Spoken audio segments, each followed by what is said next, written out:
Good day, everyone. Happy New Year. Excited to be kicking this off coming into 2025. Hope everyone is doing well. Welcome, and we are very excited to have you all here for today's Fireside Chat Plus talk. And before introducing today's dialogue, I just want to give a brief overview of the Youth AI Lab speaker series, as we have quite a few new audience members here. And for those who are new to Youth AI Lab and what we do, my name is Melinda, and I am the president of Youth AI Lab. We are a youth-led nonprofit US organization dedicated to increasing student to expert connections, AI literacy, and making high school students future ready. And this webinar that you're here for is a part of our speaker series to raise awareness of AI among all communities. So we invite experts from academia and industry to share their knowledge and discovery in specific areas of AI. And unlike other technical talks, these talks will be tailored to people without much.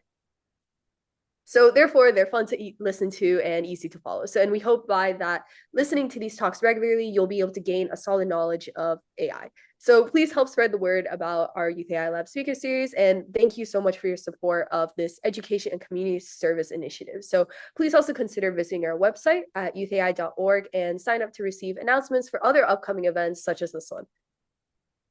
And we have hosted 28 fantastic talks since the kickoff of the Youth AI Lab speaker series. If you want to keep up to date with any upcoming talks and events, you can either follow us on social media, Eventbrite, or register on our website at youthai.org. And our speaker series covers important areas of AI, such as efficient AI, graphics AI, cognitive AI, finance AI, as well as different implications of AI. Our speakers are held in high regard in their respective fields, whether it be in academia or industry. We have speakers from big players in industries such as Meta, like today, Microsoft, and speakers from top AI universities such as Carnegie Mellon, MIT, UC Berkeley, and Stanford. And replays of these talks are mostly available on our Youth AI Lab YouTube channel, with the exceptions of a couple talks, which are not available on YouTube due to company policy. And for our last Youth AI Lab talk, we were honored to have Austin Meja, the lead AI product manager for wearables at Google, explore his pivotal role in shaping Google's enduring strategy for AI on the Pixel Watch and driving innovation in future device products. And you're welcome to watch this replay on our YouTube channel. You just search Youth AI Lab. And before introducing Mr. Dass, I'd like to briefly go over the logistics of the Fireside Chat. And as we have an audience watching from our YouTube live stream, as well as on Zoom, we'll be doing Q&A through a platform called Slido. So you can either go to the URL that I will drop in the chat below, or you can go to Slido and enter the event code 12367.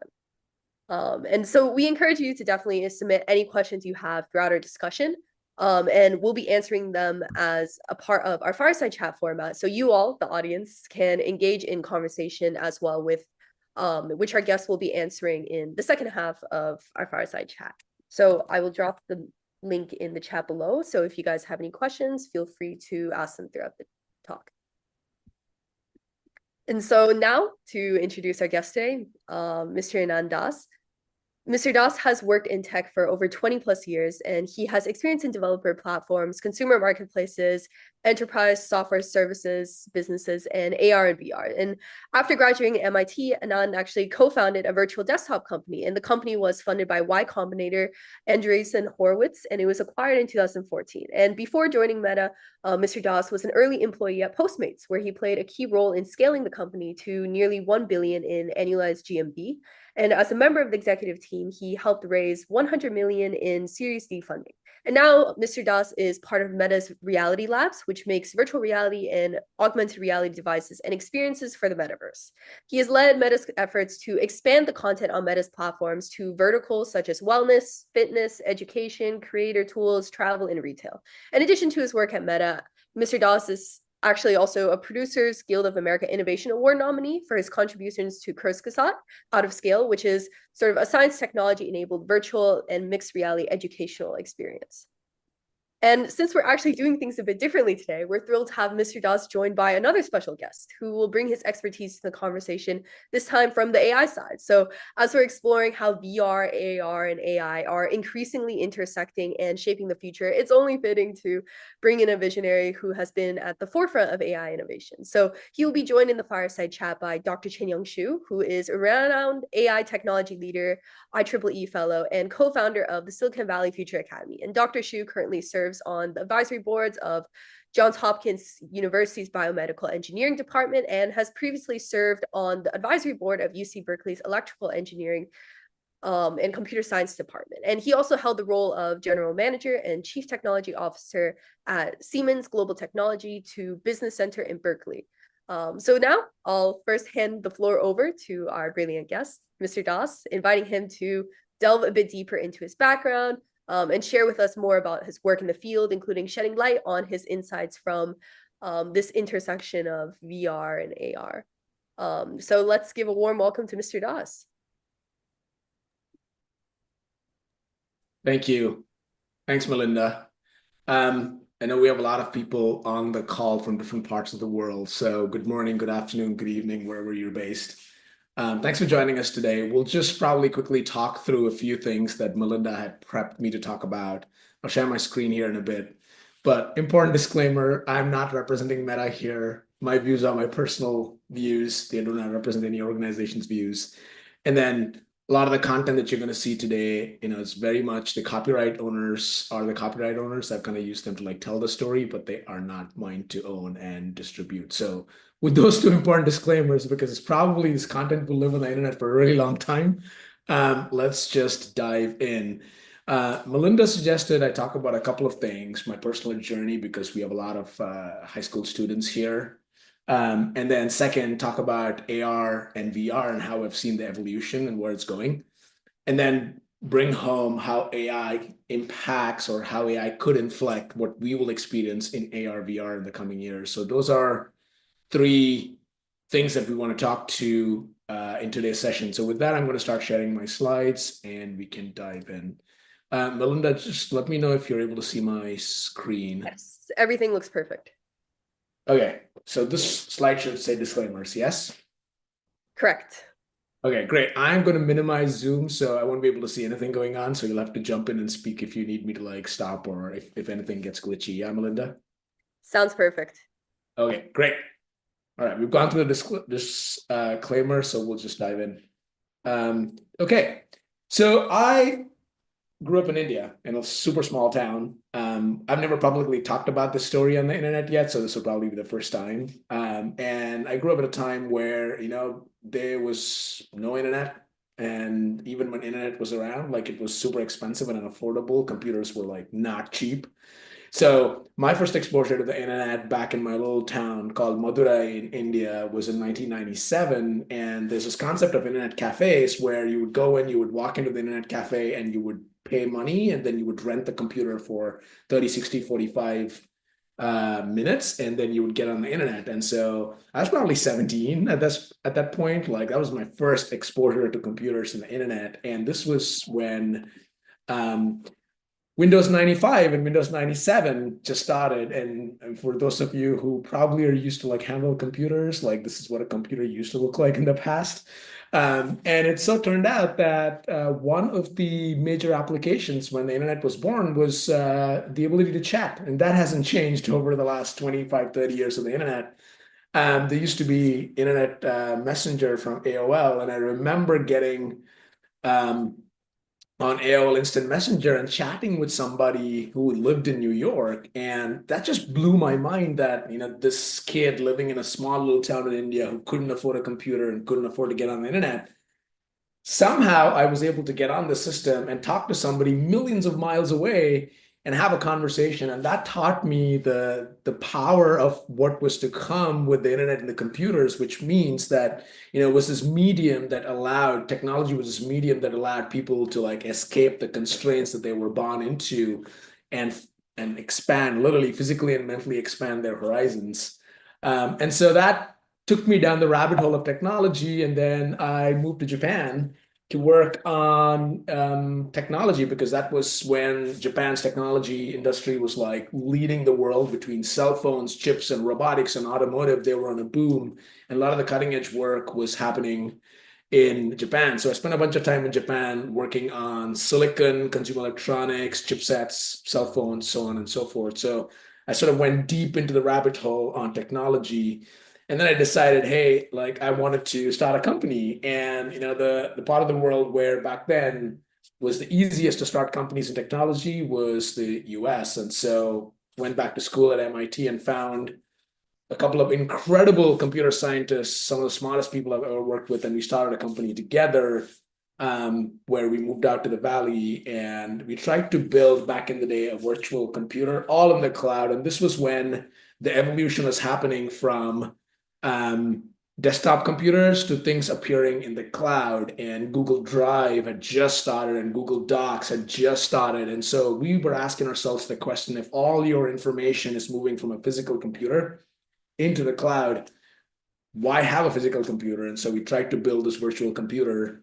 And so that was the first attempt at trying to build personal computing in a way that leveraged the powers of where the technology was going. So that's sort of the personal journey that I went through. I'm going to transition to talk about where I see things going, but I think a disclaimer is really important. Anybody who says they can predict where the future is probably going to get it wrong, including incredibly smart people like Andy Grove was the CEO of Intel. And he thought that the pocket computer and a personal communicator, what we know today as cell phones, were a pipe dream. Totally wrong. Robert Metcalfe invented the Ethernet. He thought the internet wouldn't be a big deal. Turns out that it was wrong. Paul Krugman, like a super famous economist, said that the internet economy won't amount to anything. Wrong. Steve Jobs thought that the subscription model of buying things is done. Turns out that everyone pays monthly subscriptions for music now. Wrong. Steve Chen invented YouTube.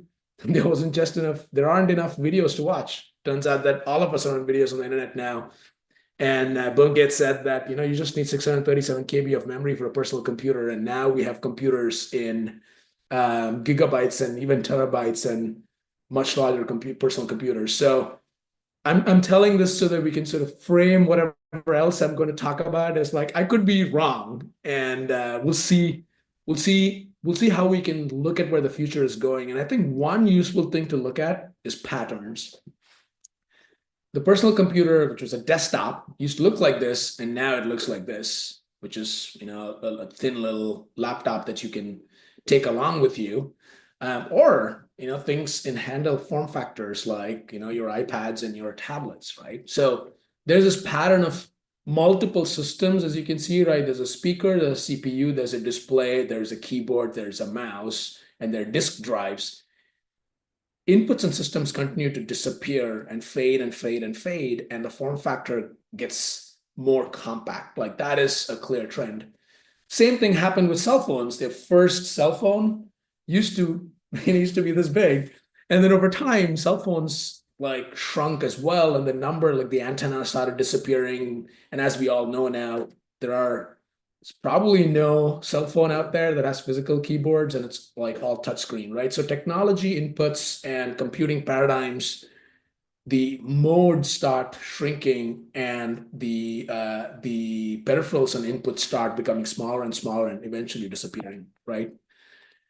So the question then becomes, okay, what comes after desktops, personal computers, cell phones, tablets? What next? And I think the answer is some combination of computers that you can wear, that are devices that enable you to access computing in ways that were different fundamentally from what it was. People talk about augmented reality and virtual reality, or VR devices and AR devices, as a next evolution of computing. And I think it's important to ground what the differences are. Think of computing as a spectrum when it comes to the next form factor and the next format of computing, right? On one end, you have the real environment of where information is available to you. This is the real world. And then you have the virtual environment where nothing is real, it's all virtual. It's a spectrum.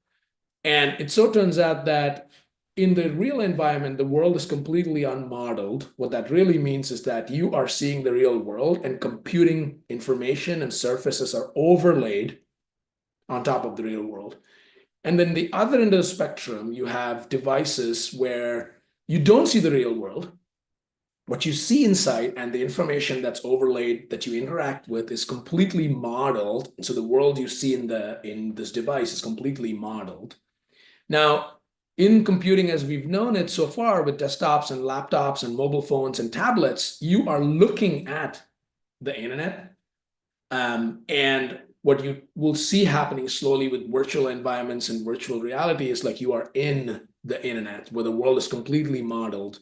And so augmented reality is on the left side of the spectrum where information is overlaid on top of the real world and the world is partially modeled. And virtual reality is one where the world is completely modeled. So let's look at two ends of the spectrum, the real environment with augmented reality and the virtual environment with virtual reality, right? Let's start with virtual reality. It's been around for a really, really long time.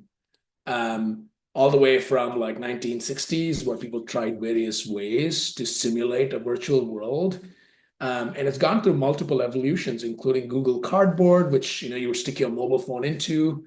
And then along came Oculus Rift, which completely changed how people perceived and understood virtual reality and brought it to the mainstream masses. And since then, there's been a continuous evolution of virtual reality headsets, with Oculus breaking the market open with Oculus Rift, which was not a standalone device. It was tethered to a PC.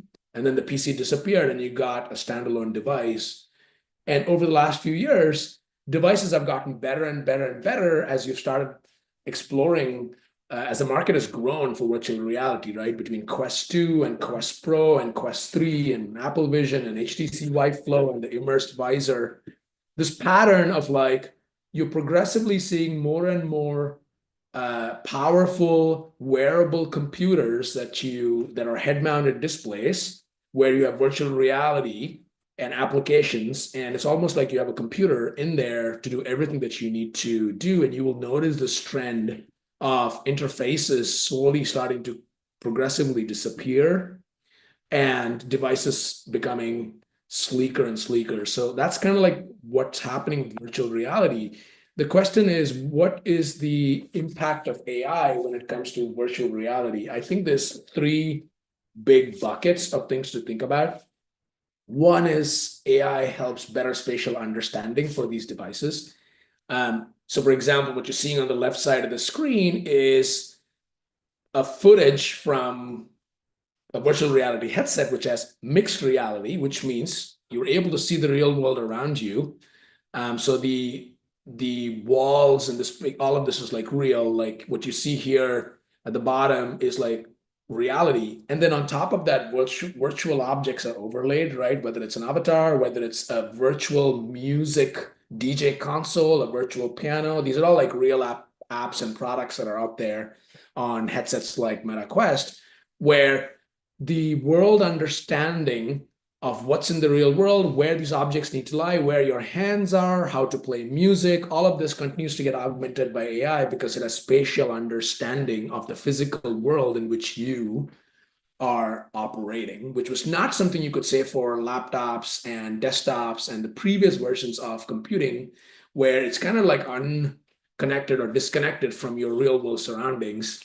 The second area that I think will progressively get better or be impacted by AI is like characters, right?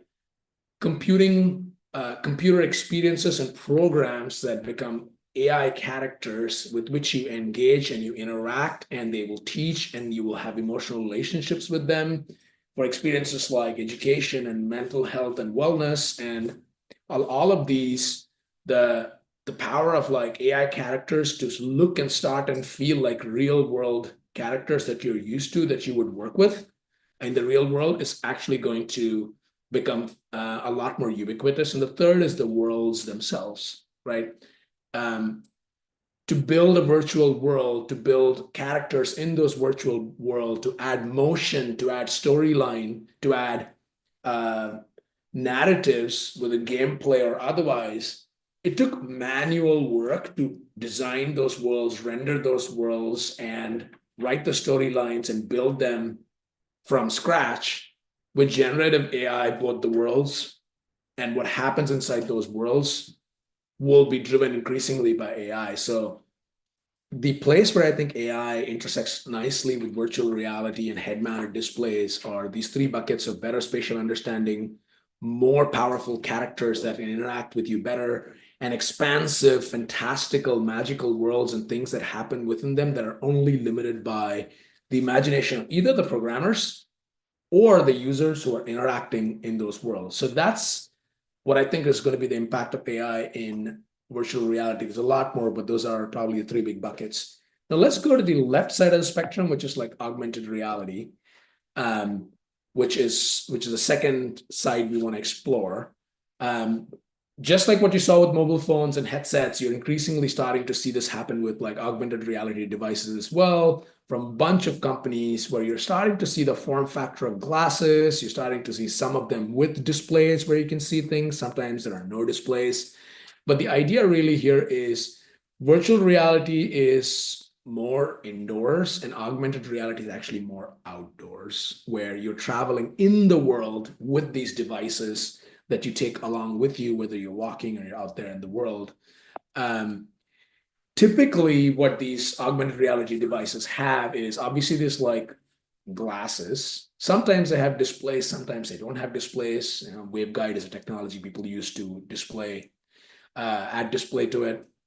But then you have like obviously these speakers where you get audio, batteries in the arms of these AR devices. There's obviously computing power in there. And then you have these cameras that look out from the glasses into the world.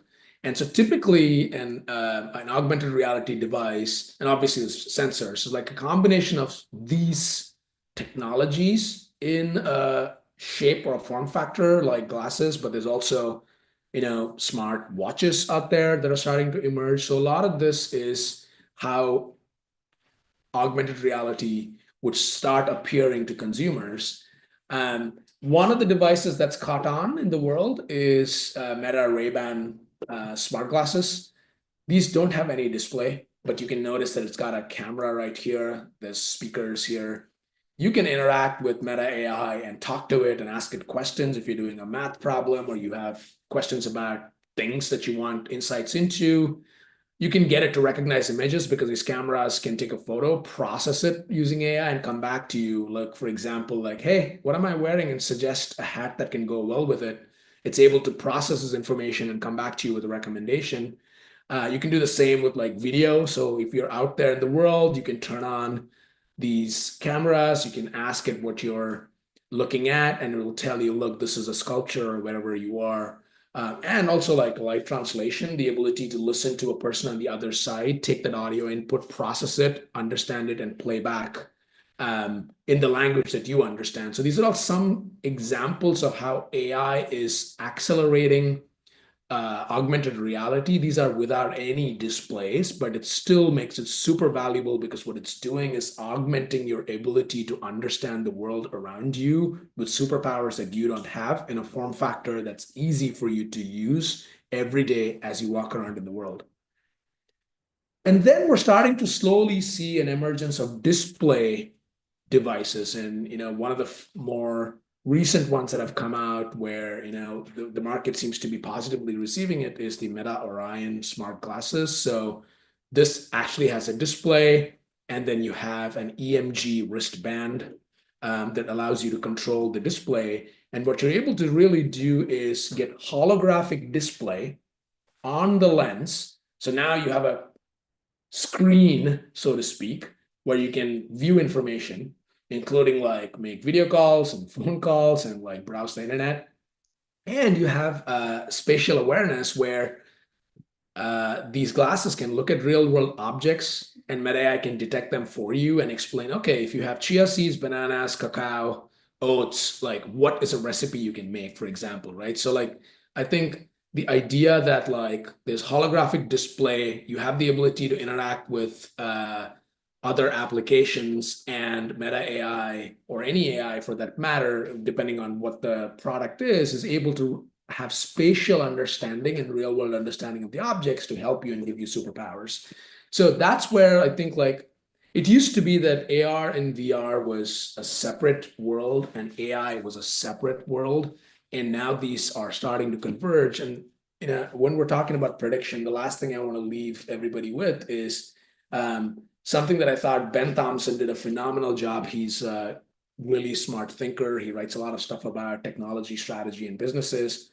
And he talked about this like evolution of technology, right? It used to be that there were mainframes.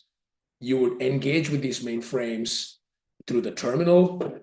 And then slowly you started getting, and applications were like built into the construct of what the terminal, that mainframe was. And then suddenly you got like PCs, and then you have the ability for inputs, right? Mouse and pointers and windows, and like you're able to like interact with the application. The applications got decoupled from the underlying technology, and there was this like virtuous cycle where you made it easy to build applications, so the demand for PCs went up. And then so think of this as sort of the application layer, and then the mainframes and terminal as the devices and the input layer. As the devices move from mainframe to PCs and terminals to like WIM, and along came the internet, and the internet became the application layer where now you had applications on the internet. Remember the cloud computing conversation where the experiences started living in the internet and you started interacting it with PCs till the point where phones evolved. And now the computing platform changed from PCs to phones, and the input paradigm changed from WIM to like touch interfaces. And sort of like this is the world we live in today. And along came generative AI. And so the experience layer is changing to generative AI. We're still with phones and touch, and phones are going to evolve into wearables, and touch is going to go into natural interactions with voice and using like EMG inputs or neural, he calls it natural UI. And I think the future we're going to live in is probably going to be like the application layer is Gen AI, generative AI, the device layer is wearables, and the inputs is natural interfaces such as voice and others. So this probably is like a good place for us to pause and so that we can switch into a discussion. So Melinda, I'm going to stop sharing and hand it back to you. Awesome. Thank you, Mr. Dass. That was fantastic. It was really interesting to see how sort of these technologies have not just in AR and VR, but also within like a device that we're all familiar with, right? Like smartphones. To see how that sort of evolved over time to fit consumer needs, and they've become lighter, like you've mentioned, or they've become more convenient for us to use in our day-to-day lives. So it's really interesting to also see how we're sort of heading towards that direction where VR and AR might also be able to reach that level, with how AI has been advancing recently as well. So awesome. Thank you, Mr. Dass. We've been left with a lot to reflect on when it comes to this conversation. So especially when it comes to the future of AR and VR and how it's actually shaping the way we connect and work and even imagine what's possible. So thrilled to welcome both Mr. Dass and Dr. Xu to join me for the fireside chat.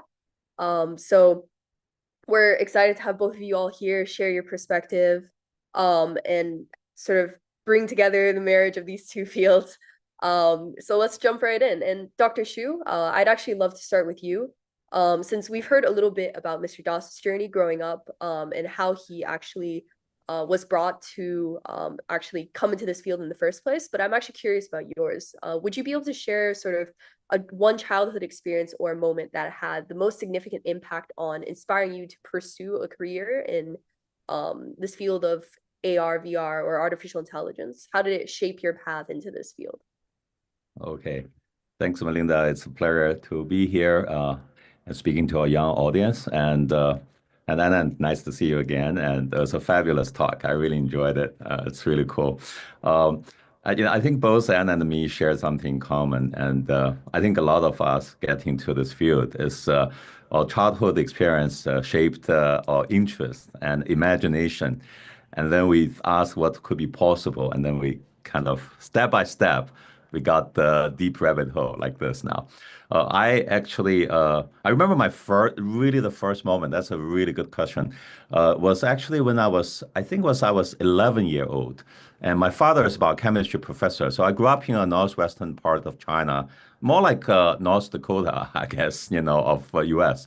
And it's very cold, and but my father is a biochemistry professor, so he used to come home with his programmable calculator. It's made by Casio, and then I basically really like the calculator to play with that because that can program little games. It's like compared to today, it's nothing. It's like I don't know, I forgot, there's like 10 lines of I was, like dots, and then it's basically black and white, and then you can run some little simple characters around and play guessing a number or shooting an alien, but alien was represented in a few pixels.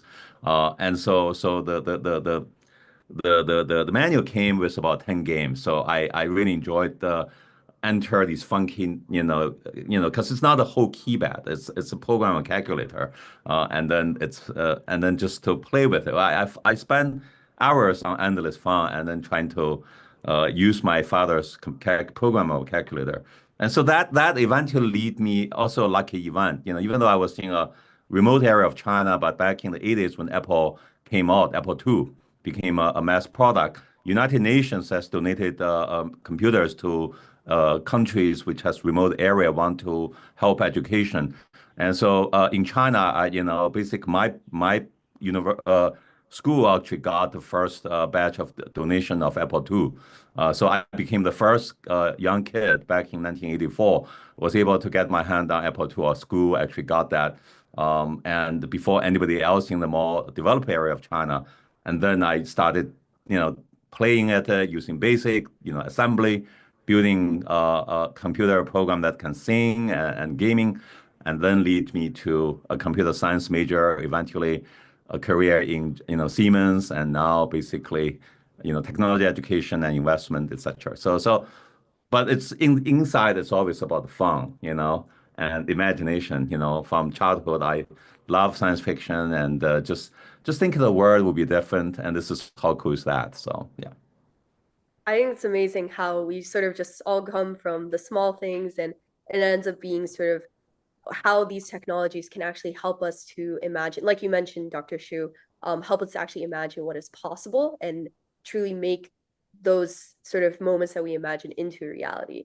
And so definitely, I think we see sort of the transformative power of these technologies like AR and VR experiences in shaping our day-to-day lives, like Mr. Das has touched on. And it's not just about necessarily creating virtual worlds, it's about personalizing them and making them feel alive. So just to bring both of us, Mr. Das and Dr. Xu, back onto the stage, what do you all see as sort of the most exciting intersection of AI and AR and VR? So whether in entertainment, remote collaboration, or beyond, what's something that you personally are really excited about in the years to come? And anyone go first? Sure. I really found myself like deeply resonating with, I think, one of the comments that like somebody interviewed Jeff Bezos a few weeks ago, and they were like, so what do you think about AI? And he was like, it's like electricity. It's going to be in everything, in everywhere. It's going to become a utility, and it's going to fade away, infuse itself into everything around you. So like from that perspective, I think it's like a foundational piece of technology that will affect, I mean, you talked about like education, entertainment, like productivity, like it's going to change pretty much anything that can be changed. Personally, I spent a bunch of time working on like interactive entertainment. I think that will like change. Like, why should there be one story? Why should there be a defined set of characters? Why should it be a linear progression of the story? Like, I think and there's like a lot of companies out there that have started, including like companies that are trying to do what Pixar did. When 3D graphics happened, you had Pixar. And like, when film started, Disney was born when filmmaking was born. Pixar was born when graphics was born. There's something waiting to happen that's going to be born for entertainment when like AI, now that AI is happening. So that's what I'm super excited about.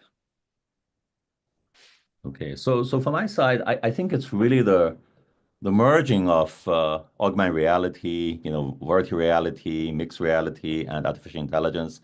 I remember when I was at Siemens Corporate Research, Princeton, I was heading the interventional imaging program. We actually, the AR, VR also is under me. The helmet we have, was connected to thick tables, and it's very heavy. And But nevertheless, we were able to do a lot of kind of lighting virtual candles and running virtual roller coaster in a real, video see-through. We have like a day that we bring kids to the company, and our lab is always the favorite, place for kids, of employee kids to come to play. So it come a long way. In there we also apply artificial intelligence, trying to help designing surgery, minimal use of surgery, trying to take the tumor out without really saving people's life, without causing damage, bigger trauma. But it come a long way now, right? That was in the about 20 years ago. And now you look at how light both the AR, VR helmet, right? I think it was like a few years back when the Quest 2 came out. I bought the Quest 2 as a Christmas gift to my daughter, and I played with it. I was speechless, because there was two things, right? One is I saw a little VR movie about documentary about Apollo. My favorite time, was go to National Space Museum in Washington D.C. or Kennedy Space Center to watch those three big IMAX, Apollo launch, when the rocket took off and go to the moon, you're on the moon. And that feeling is just visual. Like you get teleported to a whole different world that you can imagine, you almost can feel it and touch it. And now with these glasses, it took down to $200.99, $299.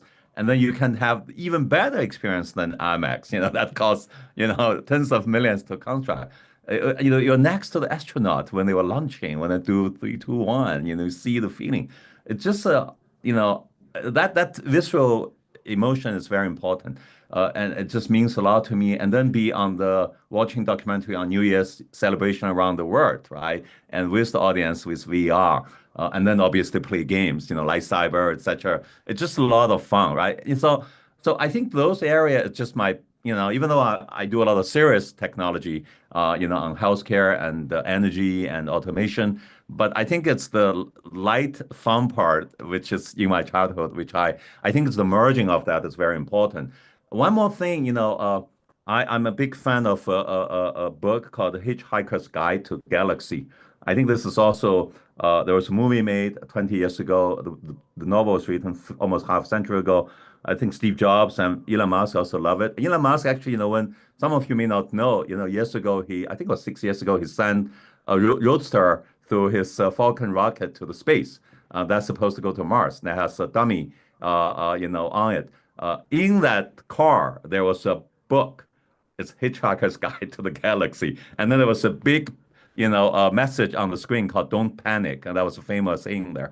But I think, one of the most famous one in Hitchhiker's Guide to Galaxy is the Babel fish, for those who have read it. So this fish you insert in the ear, it will become universal translation. It will understand all alien language, so you can communicate with anybody.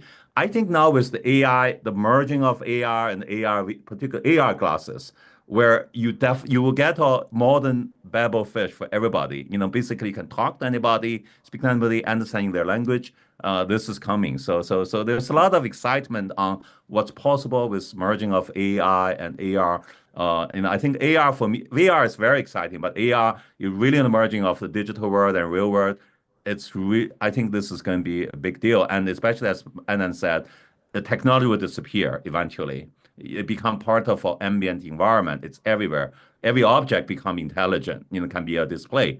And then every, what you see, you can interact all the time. It's going to be, the possibility is endless. Yeah, I think it's really interesting to point out actually.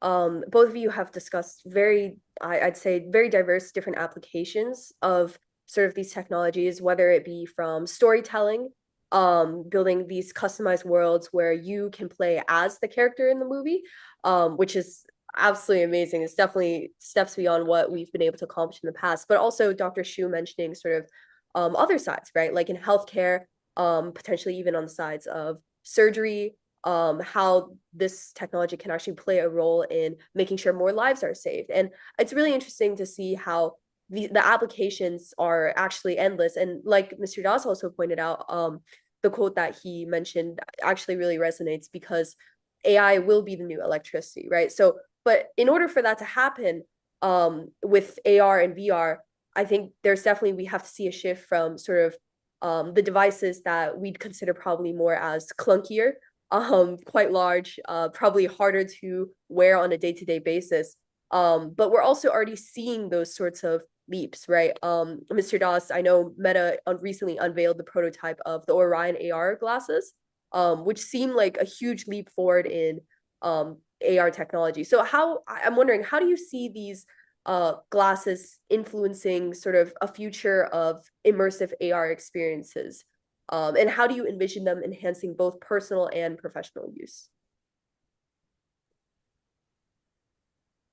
So I think like we should, whenever we think of like technology and technology evolution, I think there's like two big buckets we should think about: the evolution of the technology itself, and then when does it become mainstream? I think both those things matter quite a bit because they feed off of each other. If like the technology doesn't convert itself into a product or a service that a lot of people find valuable enough to pay money for, it doesn't become a market. And if it doesn't become a market, it doesn't innovation will not like sustain. It'll just eventually wither, right? And so the way I think of like AR and VR glasses and like products like Orion, like these are like proto. There's a reason why like Orion was called a prototype, like, right? It's not a device that's going to be sold to consumers, right? Right. These devices, I think these prototypes will teach technologists the kind of engagement and interaction patterns to build immersive experiences. That's like number one. The second thing I think it'll teach is intuition on where is like value, right? Because like I'll give you like a sort of a, I kind of like try to think of patterns when I try to like predict. So, because I think it was helpful, like voice assistants have been around for a long time, Right. right? Alexa was, I think, like one of the earlier ones. It's been around for so long. There's like Echoes in everybody's house, Google Assistants. They didn't really break out into those voice assistants. There was a promise that they could do more, but they didn't really like break out because there's this like real question of like what do people find most value from and how frequently do they find that? So kind of like almost if you put a graph, what are things that you want to do with technology that have high frequency and have high value? You have to find those things because that's where like really like consumers will want to take the leap of faith and buy the product. So I think the second thing that a lot of technologists will learn with prototypes like Orion is like to build that intuition. Like there's only so many days you can like, hey Alexa, what's the weather? Like maybe Right. once a right. So I think that's the second thing. And the third thing really is like to bring these devices down. You call it clunky, right? Like reduce, make the size smaller and smaller and smaller, and the cost smaller and smaller and smaller. And like I know like companies that like Chenyang has led, like this is the name of the game, right? Like how do you commercialize this in a way that people can afford? Because there's this like back in the 60s, there was a sociologist called Everett Rogers who talked about the theory of how innovation diffuses in a society, right? You have like innovators who spend money on clunky products that really don't work and they would just like buy it anyways. Then you get like early adopters, then you get an early majority, then you get a late majority, and then like the laggards in the society would buy the technology, right? So for you to go from like innovators to early adopters, you have to keep climbing up the value and keep reducing the friction. And that's when the technology becomes more mainstream and gets to a point where it's like ubiquitous. I think AR and VR, and I think AR and VR is like in that early adopter, early majority phase. I think AI is like jumping into like, it's already like in early majority. So these two it's like two race cars. Like Right. they're all like heading there and they're starting to converge. So like that's how I view what these devices and how the diffusion of innovation will happen to a point where it becomes like mainstream. Chenyang, what do you think? Yeah, this is a really good point. I want to recall a story I had. Right now, Orion I haven't touched one. I know Anand has, but for me, I watched when it came out, when Mark Zuckerberg announced that, I watched that announcement and also the video. And then yesterday I rewatched everything, and then I think this is one of the most exciting technology. It came out for a long time, and truly, this will be the next computing platform. And after we have moved from computer to smartphone, and I think this will be the next one. The all the features are ready. For those who haven't seen Orion, you can check it out afterwards on YouTube. But I think all the features are ready. The main thing is the cost, as Anand talked about. How do you get these to the hands of millions of people? If you have to get down to the magic, $299. And right now I heard the rumor, not the rumor, but online there was quote about this might cost about $10,000. So obviously, if you think in a way, that's still a long way to go. But given technology is accelerating, but also cost is dropping exponentially, and going from a prototype to a product, normally you can squeeze the cost down to two, three times. And I heard a very compelling story, which is about cost. It was 10 years ago. I led my team from Siemens Technology Business from Berkeley. We had a field trip down to the South Bay to visit one of the giant in semiconductor display technology, applied materials. And their director of tech transfer talked about they did a calculation of at that time I think was at that time was the iPhone, iPod even I forgot, Apple Touch. They actually said if using 1970 electronics, that device, portable device that's in everybody's hand, would cost about $1 billion. And think about it. So it's like a family of four would already own billions of dollars electronics back in the 70s. So the hardware cost drop about just like commercial law, every 18 months drop half. So if you do, I did a calculation. I think in the next 5 years, with prototype to product squeeze and then the cost would drop down. Together would be about 20 times to 30 times. So we're down to the $300 to $500 range. So I personally, I'm pretty convinced the Orion will be in the hands of a lot of people, between 2028 and to 2030. But maybe with the help of AI and engineers, scientists at Meta, the timeline even be earlier. So I'm incredibly hopeful about the advancement of this technology. I think it's really interesting to see sort of this future where lightweight technologies, AR wearables, for instance, like Mr. Dass mentioned, which is now a prototype, which is the Orion AR glasses, and then also the Ray-Ban smart glasses. And it's really fascinating to think of sort of a future where maybe we can't where maybe some of us probably can't imagine at the moment, but where these devices are actually as ubiquitous as smartphones. And I think what Mr. Dass mentioned about it being sort of like a race between two race cars, right? Where it reaches the consumer market actually, and sort of the breakthroughs within more on the cost side to make it actually accessible. Because as a high schooler, I know that I won't be able to access one of. I don't have $10,000 on hand, so I don't think I'll be able to purchase any of these anytime soon. But it's really interesting to see how sort of as time goes on, and as we make more and more advancements, these breakthroughs might actually lead us to reach the degree where they are as common and ubiquitous as smartphones. And so actually, I have a really interesting question for Dr. Xu, sort of veering a bit away from our discussion around the Orion glasses, but how do you see AR, and as someone who is an AI leader, right? So how do you see AR and VR working together with AI to actually tackle sort of inequality in healthcare, which I know is something that you have mentioned that you focus on, from maybe telemedicine to revolutionizing fields like diagnostics and robotic surgeries. And what barriers do you think still stand in the way, and how can we overcome them? Yeah, I think that there's definitely a frontier work going on. Right now, it's not ubiquitous, but I think we see the future. I was at Berkeley at one of the healthcare leader kind of forum where there was two things. One, I saw a demo. Another, I gave a talk. So the demo was a company actually in US made basically healthcare, I would say a VR booth.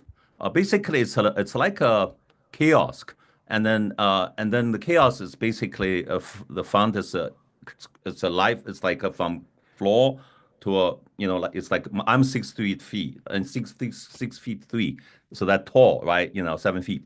And so inside, basically, you can beam a doctor, and then in front of you, that it's really lifelike. It literally, other than the screen, you feel a person is hiding behind that screen. They have tricks and things to make it look really real. And so basically, I was giving a demo to see a doctor from beaming from Kansas, right, and talking about symptoms and diagnosis. And why this is a big deal. They're already doing pilots in middle west part of east part of U.S. that a lot of rural patients, they for them to access hospitals, and it's a long drive, etc. But they can go to a nearby clinic, and then if you can install these kiosks, you can have doctors without leaving their office, and they can talk to the patient as if they're there, right? That kind of engagement, diagnosis, more humane and personal. It's much better than a screen or Zoom. So I was blown away. Just the improvement of this experience. It's literally it's very impressive. Draw a lot of people. A second thing is what I actually gave a talk. This is the work we're doing with Technical University of Munich. Professor Nassim Nawab, he's a world leader on merging AI and AR VR for medicine. So what he was doing there and is basically having a telesurgery mobile unit where you can put in a big bus, and then inside you can have a surgery unit. But the key thing is the AI and the AR/VR play an important role where you're recording all the environment. So the setup is the following: you have in that truck, you will have AR glasses whereby less experienced surgeons and nurses, etc. And then remotely, there is a very experienced surgeon can beam in from anywhere in the world wearing a VR helmet. And so the whole surrounding is recorded by artificial intelligence, spatial camera, so you can record it. And therefore, the experienced surgeons can enter to this space and be able to interact with the physician, the surgeon, and really draw where you want to make surgery. And it's as if the surgeon are in place. And there you can really, in a lot of environment, can save lives where otherwise would lost. And so this combination of telesurgery, augmented by, augmented reality and artificial intelligence and 5G technology, it's going to change how we deliver healthcare to area otherwise we couldn't and save lives. So there are many scenarios like that, right? And so this is not only in healthcare, but also in oil and gas exploration, industrial automation, and there are just many issues that can be solved with this combination that in the past we couldn't.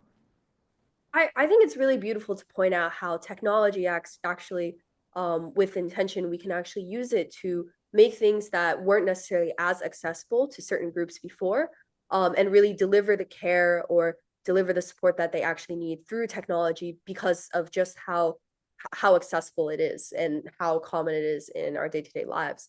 And sort of on this topic of inclusivity and also sort of prioritizing that it's serving the people, right? So to both of you as pioneers in this space, how do you all balance the desire to push boundaries with the responsibility to ensure safety, ethics, and inclusivity? So has there ever been a difficult decision where you've had to prioritize one over the other? How do you balance these sorts of decisions? Anand? Yeah, I don't view them as like choices that trade off against each other. Right. If you ask the consumer, like, hey, would you buy like an unsafe product? The answer is like no. And there's a reason why, like for hardware products, right? Like there's certifications, like I think inclusivity is where most of the trade-offs happen because it's fundamentally like a question of like, how many people can you serve? Which by definition mathematically is like the lowest common denominator, right? And you have to build a product that serves as many people as possible for that product to become widely adopted, which means by definition, like niche use cases or niche experiences don't get supported, right?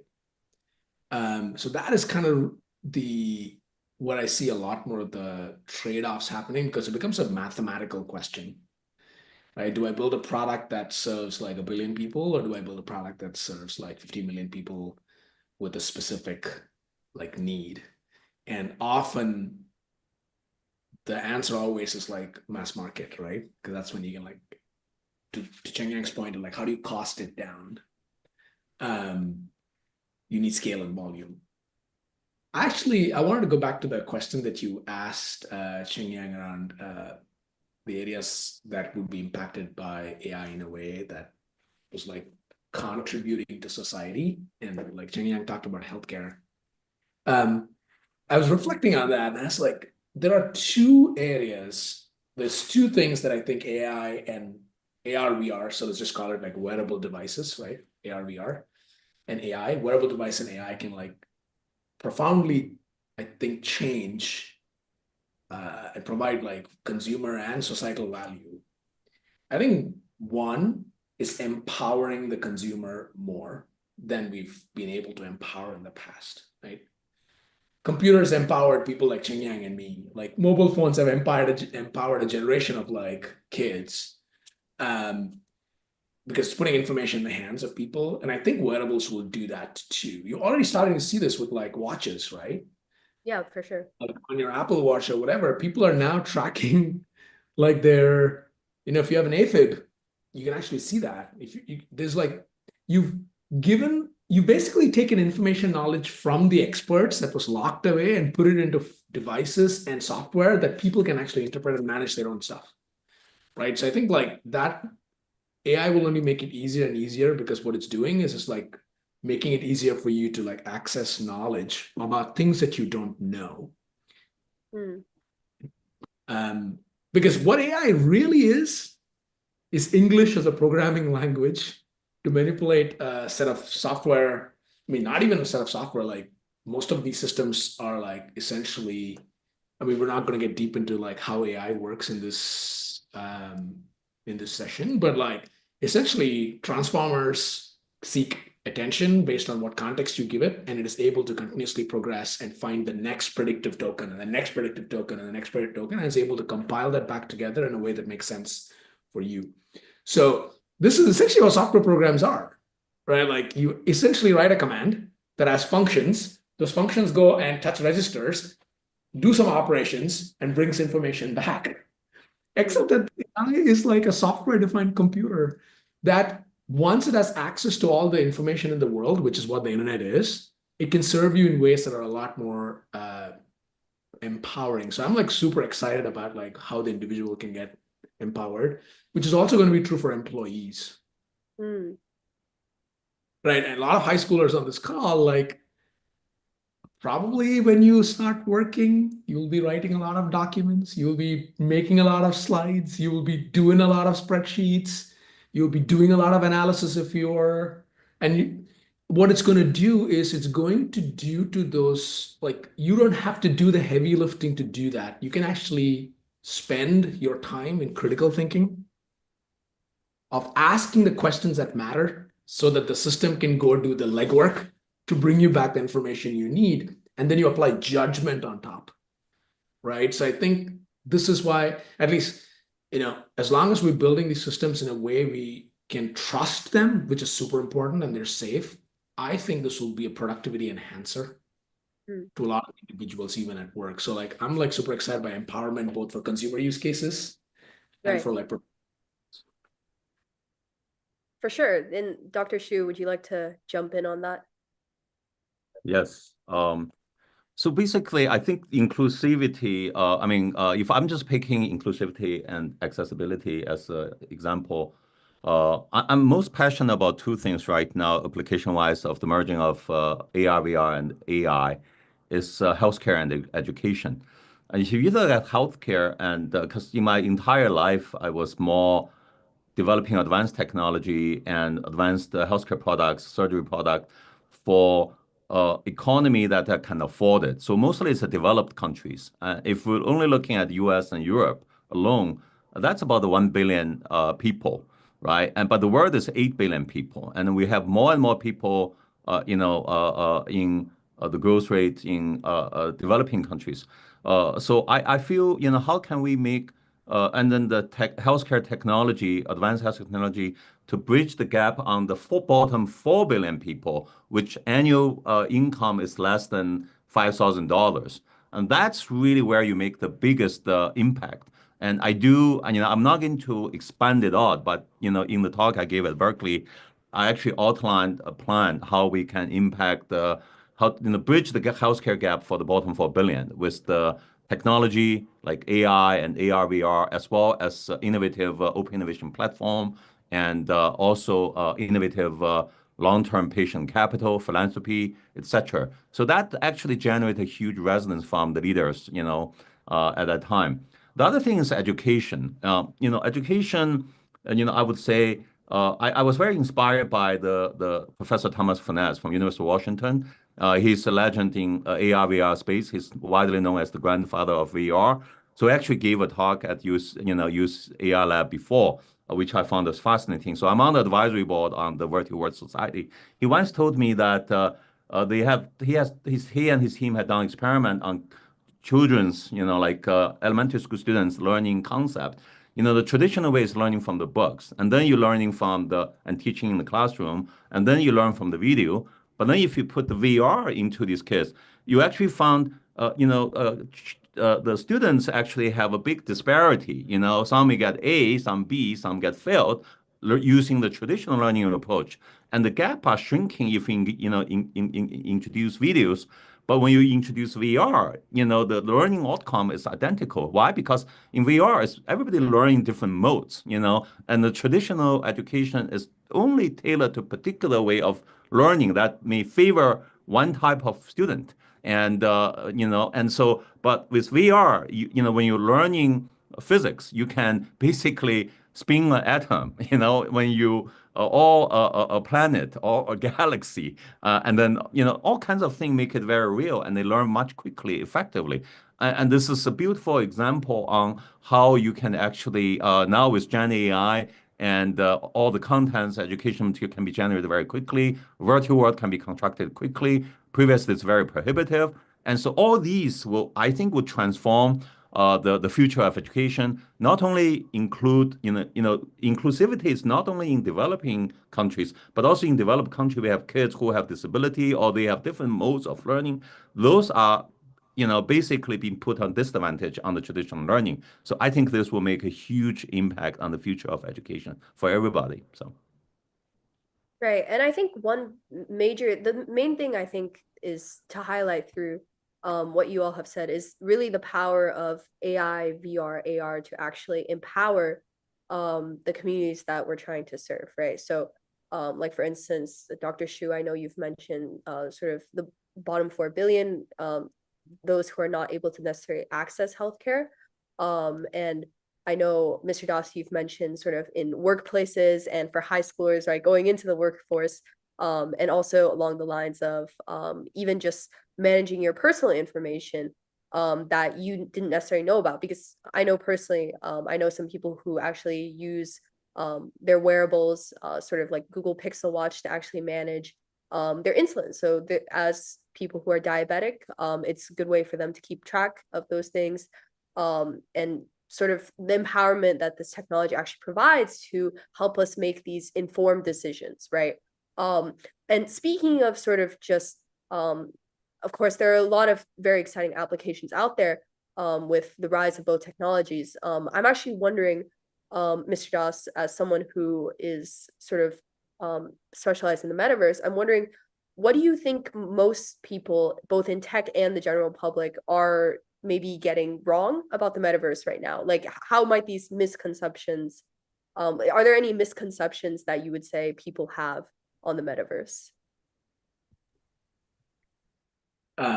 All technologies go through a hype cycle, right? Like, it shoots into public imagination, reaches the peak of the hype cycle. Everyone thinks this is going to be the next big thing. And Then there's like a crash where like people are disappointed. They're like, oh, I didn't get enough value. I didn't get it fast enough. And then you finally reach sort of the true trajectory of how these technologies become useful and ubiquitous. And the reason why I talk about like the hype cycle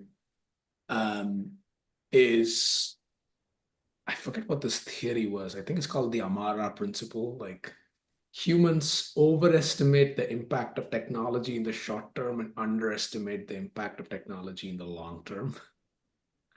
So it's just like one of those cognitive biases that as human beings we have. So like my view on this is like the metaverse is like the internet. I think of it as like it's the 3D internet.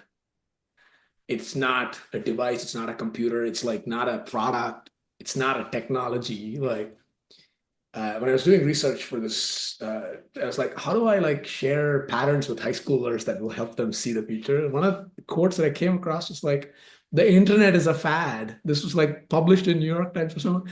Like, where are we now? Like, imagine the world. Like, we are on the internet. And I think in like 10, 15, 20 years, who knows, we will be in the internet, which is like the metaverse, basically. The successor to the mobile internet is essentially the metaverse, right? So that's my view on the misconceptions and where we will head with the metaverse. It's inevitable. It's just a matter of time.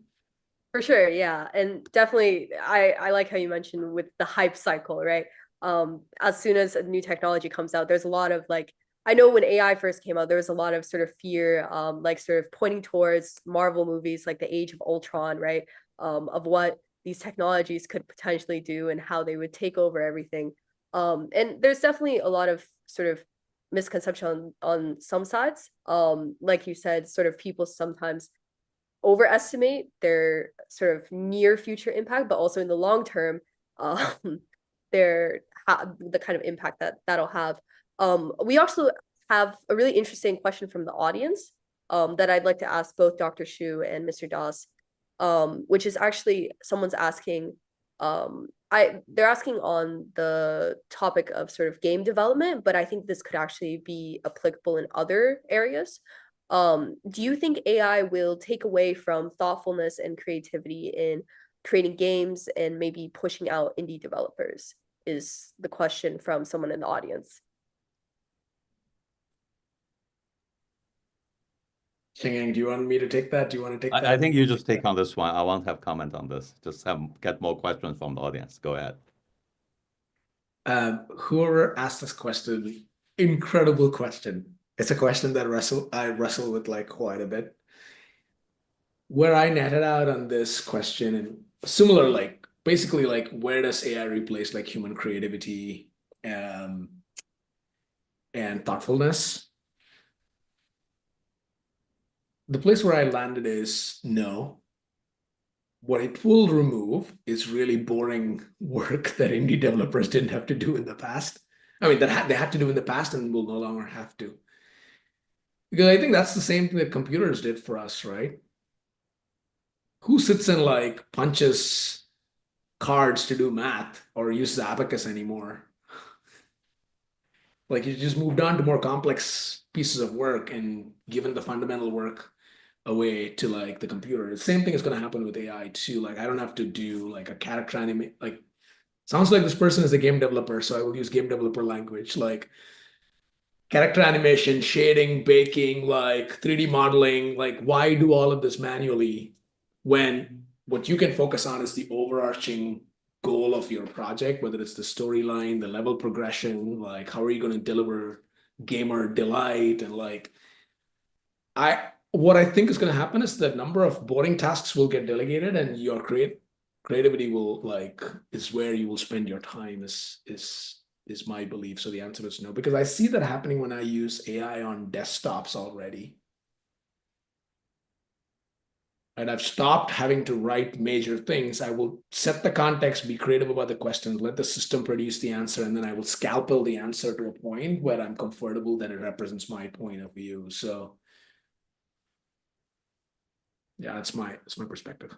Great question. Right. I also agree. That's a really interesting question because also on sort of the other side of where we ask, like, I know as a high school student, this is probably pretty relevant, which is the use of ChatGPT, right? You can use it to write your essays, you can use it to do your homework.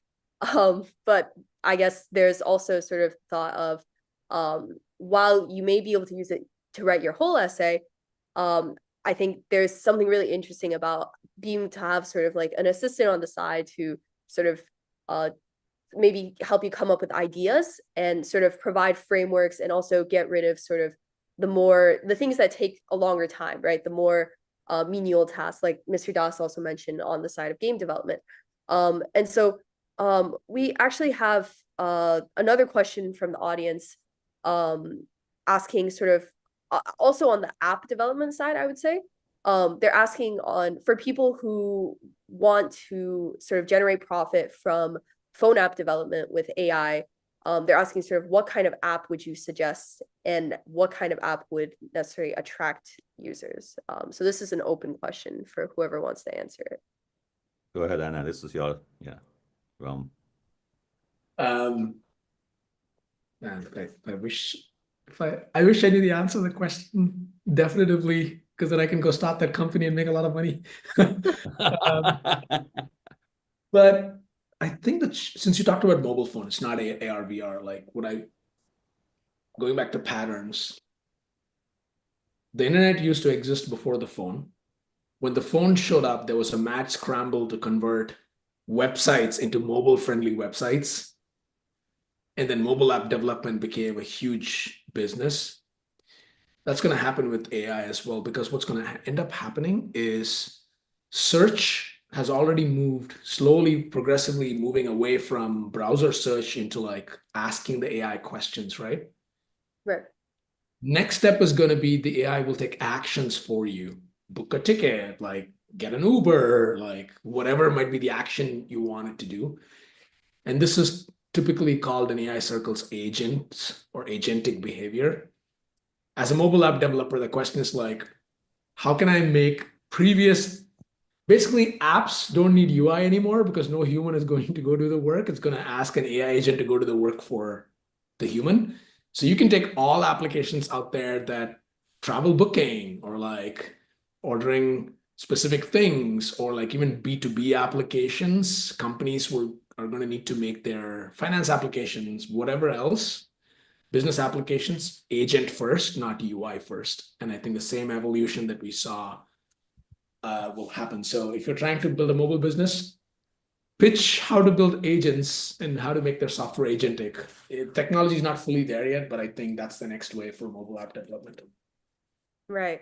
Yeah, maybe just add to that with the smartphone AI agent, but obviously in the AI agent, adding the augmented reality aspect could be cool, right? And so definitely like Apple and Microsoft, many other companies offer augmented reality toolkit that can on the mobile phone, so you can develop maybe a combination of AI agent and AR basic augmented reality apps, So I still remember the game I used to play with my daughter outside, which is the Pokemon Go, right? The true AR game. And it was just incredibly engaging and addictive. So we have family go out and then strangers come together trying to get rare birds or some Pokemon.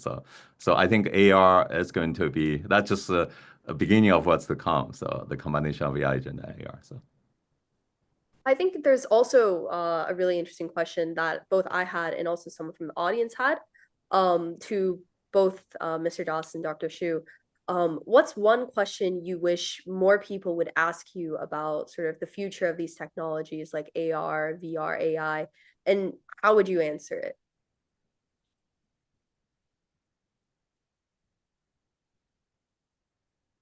It's a pretty broad, open-ended question. So definitely feel free to answer to your heart's content. maybe I will take this first. I would say I have friends and colleagues have sent their kids my way, whether high school students, middle school students, or college students to coach them. There was there was a kid who I mentored since freshman of college all the way to graduate school. I remember that was he was in Penn. Initially was University of Washington, and then he went to UPenn as electrical engineering master. I remember it was the end of his first year when ChatGPT 4 or 3.5 came out. And then he began to enter his graduate school electrical engineering homework into it. And then the ChatGPT 3.5 basically at the time was able to answer some of the questions right. So he basically was in a identity crisis after he saw that. And he called me. He said, Dr. Xu, I need to talk to you immediately. I said, why? He said, this make me feel whatever I'm learning became useless. Because as this is evolving, whatever I learn, I won't be learning at the rate of the ChatGPT. So what am I studying this for? And what do we do? So he almost want to give up, and he wants to try something else. I felt there was a sense of despair. This is a very smart kid. But I think this could be the question that a lot of people were asking, right? In the era now, we're fast forward to even ChatGPT, oh 01, oh 03 is coming up, and 5 maybe, soon.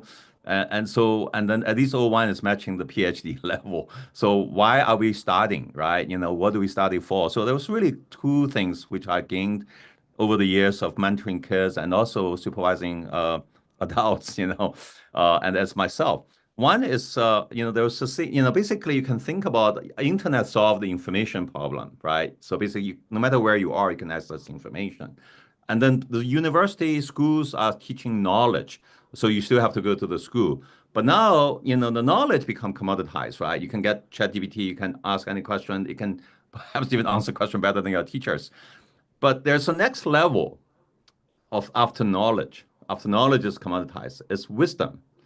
And it's the wisdom, and that's one area you can gain still trying to focus. Therefore, would emphasize more interaction with teachers, and also, people around you could be your teachers. The other one is applied knowledge. It's how do you apply the knowledge to solve real world problems?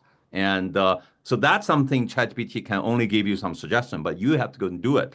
So I think that kind of, I have a longer conversation, it's 2 hours therapy basically, and talk therapy.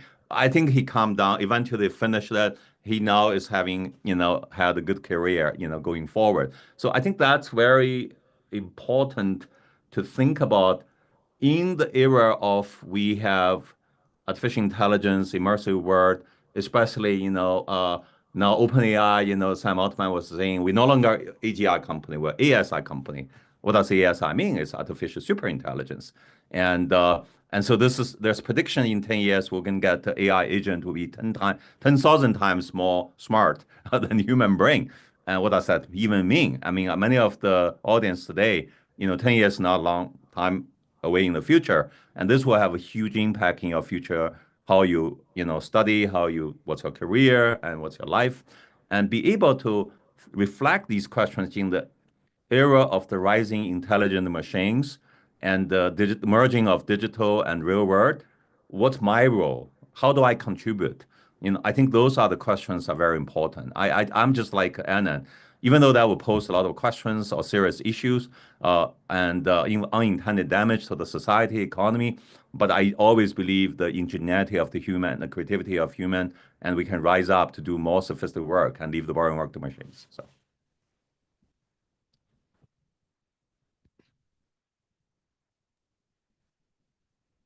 Yeah, I agree with what Chenyang said. Like, I was talking to my kid about this. He's much younger than a high schooler, so he's not there yet. But for all the high schoolers on this call, like building on what Chenyang said, like I think you have to think of four implications to yourself in the world that Chenyang just described. And these are four, I think, skills that will probably be valuable. One is storytelling, right? Like writing the narrative, framing the narrative will matter. So take your English lessons very seriously. Second, critical thinking to editorialize because information is already abundant.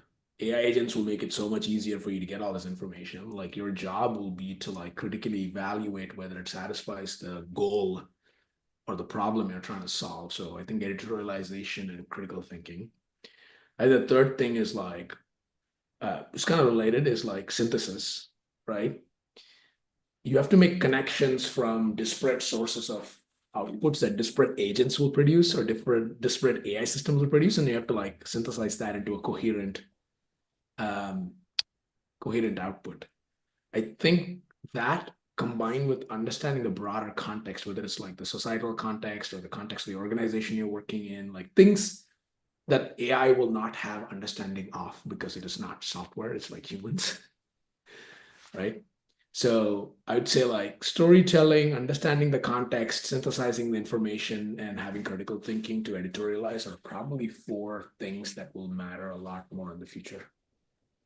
They've always mattered. It's just they would matter a lot more. For sure, yeah, and definitely just I know there are just so many more questions we can ask. We could probably stay here all day with all the questions that the audience has.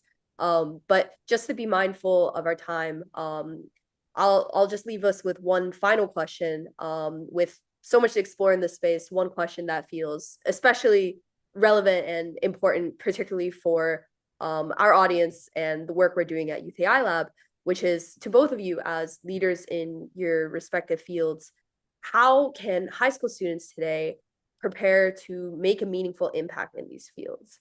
What advice would you give to the next generation of innovators who are just starting to explore AI, AR, VR, and all the incredible possibilities they hold? And especially during sort of this time, right, where all these technologies are rapidly evolving. What advice would you guys give to sort of the next generation? Maybe I'll start first. So mine is very short. I think there's a lot of things, what you can do, but I think those one thing start with the mindset. I think the biggest trick to lead you to a life that you would want to pursue and engaging in any technology you want is curiosity. I think if you stay curious about things and willing to really explore and find out, and today you have more tools at your hand, powerful tools that allow you to satisfy your curiosity to do exploration than ever before. Previously, to access some knowledge, some information, you have to truly find somebody great and then access great professors or great technologists. Nowadays, you can just search ChatGPT. Obviously, the way of using it is you have to use it and verify it. So I always, get the information and answers and then go to the internet, query it, get the source if it doesn't provide it. But in any case, and also, participate events like that and meeting, people around you. And I think it's just be curious, and you will be surprised how far the curiosity will drive you and how much a whole new world will bring to you if you and then get where you want to be if you keep that as the core of the mindset part. Yeah, in addition to curiosity, which I agree with wholeheartedly, it's the foundational trait that matters a lot in the mindset. So that's awesome. The couple of things I would offer up as sort of behaviors, and then a couple of things like soft skills and like hard skills, right? Like as behaviors, the couple of other things I would offer up is face into don't shy away from hard problems. The world is full of them. The frequency which they occur to you will also be very high. Just like lean into it. I think so. Resilience matters quite a bit.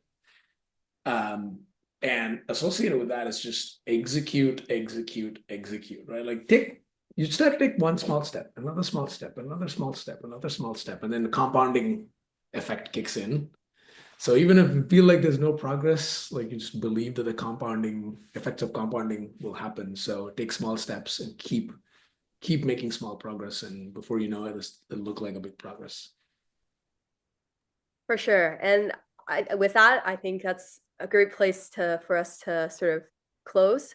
Thank you so much, everyone, for being here today.